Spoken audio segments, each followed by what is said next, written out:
Good morning everyone, তোমরা কেমন আছো? আশা করি সবাই খুব ভালো আছো। আমিও খুব ভালো আছি। মিষ্টি লাইফস্টাইল ব্লগে আরেকটি আমি নতুন সকাল নিয়ে চলে আসছি। আমার না শরীরটা প্রচণ্ড খারাপ বলে আমি আজকে মানে উঠতেই পারিনি। মা সমস্ত কাজ করেছে।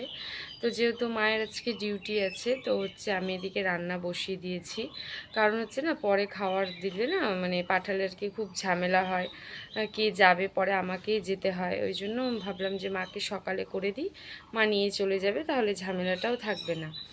আর তাহলে চলো বন্ধুরা, আমার ভিডিওটা তোমরা দেখতে থাকো, কেউ আমার ভিডিওটা স্কিপ করে যেও না। তাহলে চলো, আমি সারাদিনে আজকে কি করছি তোমাদের সাথে শেয়ার করছি। আর এখানে আমি মায়ের জন্য এই যে ভাত বসিয়ে দিয়েছি, ভাতটা হোক।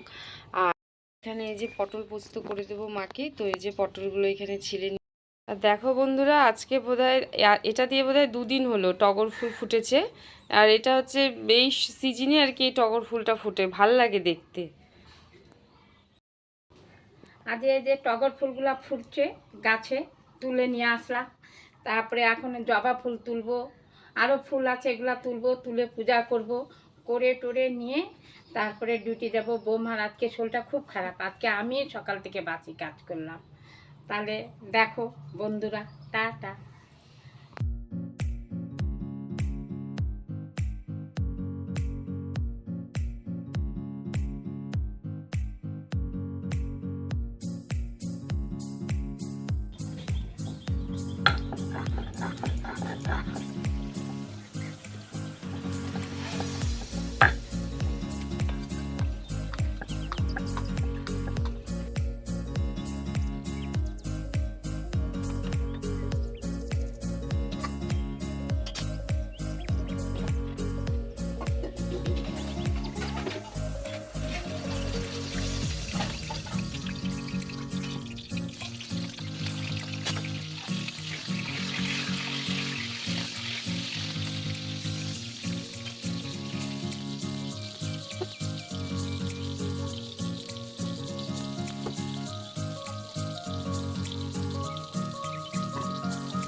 হাসি দেখায় দাও।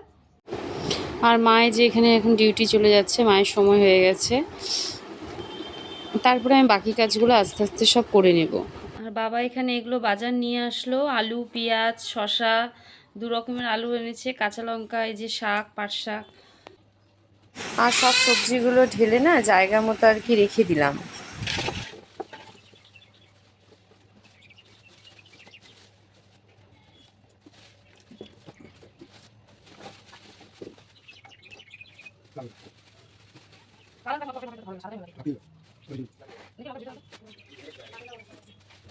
তো এখানে হচ্ছে আমি লঙ্কার বোটাগুলো আর কি ছাড়িয়ে নিব, তাই বাবাকে বলছি একটু ঝুড়িটা দাও, বাবা আছে ওদিকে বসে। তো লঙ্কার বোটাগুলো ছাড়িয়ে রাখলে না লঙ্কাগুলো অনেক দিন থাকে আর ভালোও থাকে। আর এখানে হচ্ছে পাট শাকগুলো বেছে নিচ্ছি আমি, কারণ হচ্ছে শাকটা বসিয়ে দিব। আর এখানে অমলেট করে নিলাম, ওকে আর ছেলেকে হচ্ছে খেতে দিয়ে দেবো, ওরা হচ্ছে আজকে একটাতেই খাবে বললো, তো ওই জন্য একটাতে ওদের ভাত দিয়ে দিলাম। আর পরে না ও ছেলেকে একা দিলে খাইয়ে দিতে হয়, ঝামেলা হয়, বাবার সাথে বসলেও খেয়ে নেয়। আর তারপরে এখানে এসে দেখছি আমার ভাত হয়ে গেছে, ভাতটা উপর দিয়ে দিলাম। আর ভাতটা এখানে না নামাতে আমার সুবিধা হয়, কারণ এই জায়গাটা উঁচু, তো ওই জন্য ভাতটা নামাতে মানে সুবিধা হয়। আর কালকে হচ্ছে ও মাছ এনেছিল, কাতল মাছ, তো সেটা আর কি ছিল 5 পিস, তো ওটা এখন রান্না করে নিচ্ছি। আর আজকে বাবা হচ্ছে বাজার এনেছে, শুধু মাছ টাছ কিছু আনেনি, তো ঘরে যা ছিল তাই দিয়ে আর কি রান্না করলাম।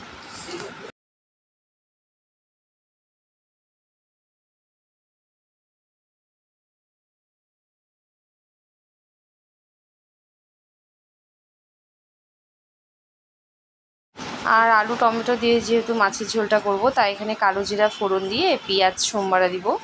আর পেঁয়াজ এখানে সোমবারা দিয়ে হচ্ছে একটু নাড়াচাড়া করে নিয়ে একটু আলুটা ছেড়ে দেবো। তো আলুটা লাল লাল করে একটু হালকা মতো ভাজা হলে আমি এখানে টমেটোটা দিয়ে দেবো আর কি। এখানে আমি 2টো টমেটো দিয়েছি, কারণ একটু টক টক হলে ভালো লাগে খেতে। আর মাছের ঝোলে মানে একটু টমেটো না দিলে না আমার ভালো লাগে না, তো সব মাছের ঝোলে দিই না, মানে যেগুলোতে দরকার হয় যে না দিতে হবে, তো সেটাতে আর কি দিই। তো এখানে আমি আস্তে আস্তে রান্নাটা করে নিচ্ছি।